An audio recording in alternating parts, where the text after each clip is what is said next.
సువిశాల ఆలయ ప్రాంగణంలో అన్నపూర్ణాదేవి ఆలయం నిర్మితమై ఉంటుంది. 400 సంవత్సరాల క్రితం నాటి ఆలయ కట్టడాలకు తార్కాణంగా నిలుస్తుంది.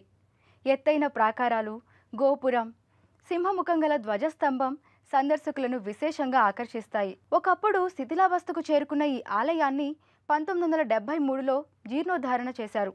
అప్పటి నుండి దినదిన ప్రవర్ధమానంగా వెలుగొందుతోంది.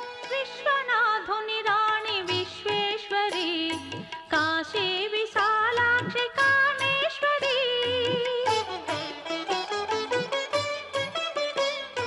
విశ్వనాథుని రాణి విశ్వేశ్వరి, కాశీ విశాలాక్షి కామేశ్వరి, విశ్వ సంరక్షకి విశ్వంభరి తల్లి, విశ్వ సంరక్షకి విశ్వంభరి తల్లి, హొరనాడు సిరిదేవి అన్నపూర్ణేశ్వరి,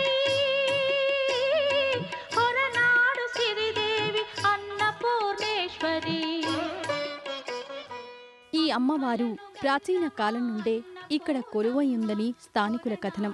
ఈ ప్రదేశమంతా సుందర వనాలు, సెలయేళ్లు, జలపాతాలతో నిండి ఉండి ప్రశాంతతకు నెలవుగా ఉన్నందున పూర్వకాలంలో ఇక్కడ ఋషులు, మహాత్ములు తపస్సు ఆచరించేవారట. ఒకసారి అగస్త్య మహాముని ఇక్కడ కొంతకాలం తపస్సు ఆచరించినప్పుడు అమ్మవారు అన్నపూర్ణ రూపంలో స్వప్నంలో దర్శనమిచ్చి, నన్ను ఇక్కడ ప్రతిష్ఠ కావింపజేయు, నా భక్తుల ఆకలి తీర్చెదను అని అనుజ్ఞ ఇచ్చిందట. అమ్మవారి అనుజ్ఞానుసారం అగస్త్యముని ఇక్కడ శ్రీ అన్నపూర్ణాదేవి విగ్రహం ప్రతిష్ఠ చేశారని చెబుతుంటారు. అగస్త్యముని ప్రతిష్ఠితమైన మూల విరాట్ని ఇప్పుడు భక్తకోటి దర్శించి తరిస్తోంది.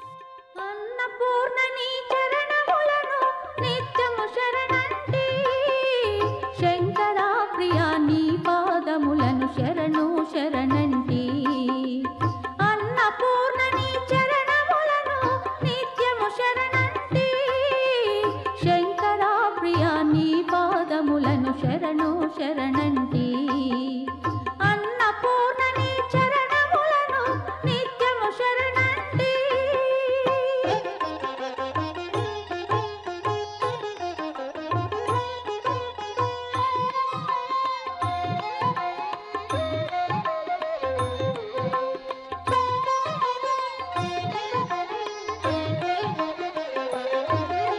హొరనాడను ఈ సుక్షేత్రములో నిలిచిన నా తల్లి, చందన గంధపు బంగారు ఒడిలో వెలసిన సిరిదేవి,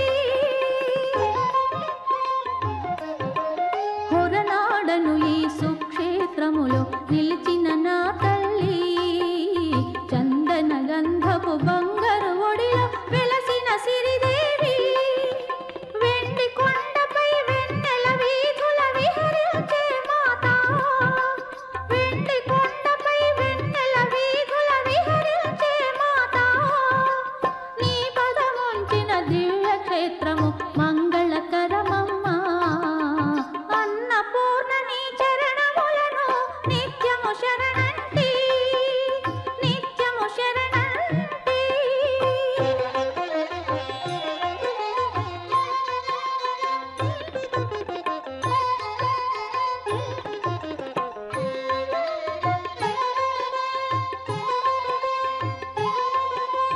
పవలు రేయి నీ పావన రూపము మదిలో నిండినది, పతిత పావని పాపనాశిని అన్నపూర్ణ మాత,